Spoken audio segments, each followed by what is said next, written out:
Roi de Camargue, un film de 1934 de Jacques de Baroncelli, d'après le roman de Jean Écart, avec dans la distribution Simone Bourdet, Téla Tchaï, Jeanne Fusier-Gire, Berval, Paul Azaïs et Charles Vanel. Le sujet.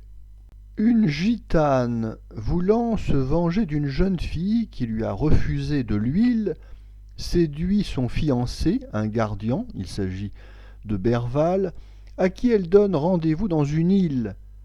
Elle fait prévenir la jeune fille et déplace les piquets délimitant le gué. Mais sa victime est sauvée par un berger et le fiancé lui revient repentant. Notre avis. Jean Écart était l'une de ces vieilles barbes de la Troisième République, poète médiocre mais couvert d'honneur.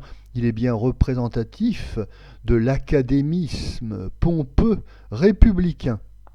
Jean Écart était un régionaliste provençal, on lui doit notamment le roman Morin des Morts en 1908, suivi de L'illustre Morin. Ces deux œuvres seront d'ailleurs adaptées au cinéma avec Antonin Berval dans le rôle principal, Antonin Berval que nous retrouvons ici dans ce Roi de Camargue, autre œuvre de Jean Écart qui fera l'objet de très nombreuses adaptations au cinéma. En 1920, sous le titre Le Gardien de Joe Hamman, l'inventeur du western français tourné en Camargue. En 21, on remet le couvert, Le Roi de Camargue de André Hugon. En 34, donc, nous avons cette version de Jacques de Baroncelli. Et enfin, en 1945, Le Gardien de Jean Marguenat avec Tino Rossi. Mais s'agissant de cette version de 1934 avec Antonin Berval, eh bien, certes, l'intrigue est faible, mais l'intérêt du film est ailleurs. Jacques de Baroncelli, le réalisateur, a l'intelligence de prendre quelques distances avec le roman et il se concentre avant tout sur la mise en image. Nous avons, d'un point de vue formel, un très bon film, tourné en extérieur avec des décors naturels magnifiques, en Camargue, et le film a un côté authentique malgré le propos très factice et les clichés et les cartes postales sur la Camargue.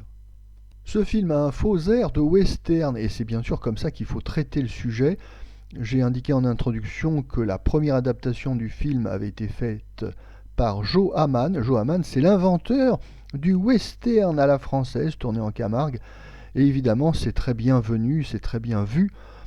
Les chevauchées dans les grandes plaines de la Camargue sont tout à fait cinématographiques.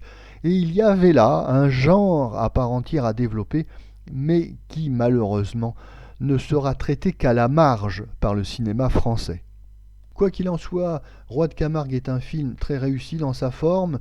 Enfin, le spectateur s'échappe des décors en carton-pâte et en toile peinte.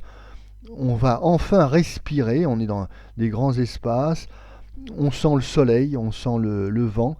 Il y a une véritable illusion de liberté dans ce film. Les acteurs sont à la hauteur de la tâche qui leur est confiée. Alors le rôle principal est tenu par Antonin Berval, un habitué des films provençaux. On l'avait déjà vu dans Morin des Morts et L'illustre Morin. Les autres acteurs du film sont des habitués pour beaucoup des films de Jacques de Baroncelli. On retrouve la tzigane Téla Tchaï que Baroncelli avait déjà employée dans Gitane en 1932 et qu'il réutilisera en 1943 dans Les Mystères de Paris. Et puis on a également le plaisir de retrouver dans un petit rôle un autre acteur apprécié de Jacques de Baroncelli, Charles Vanel.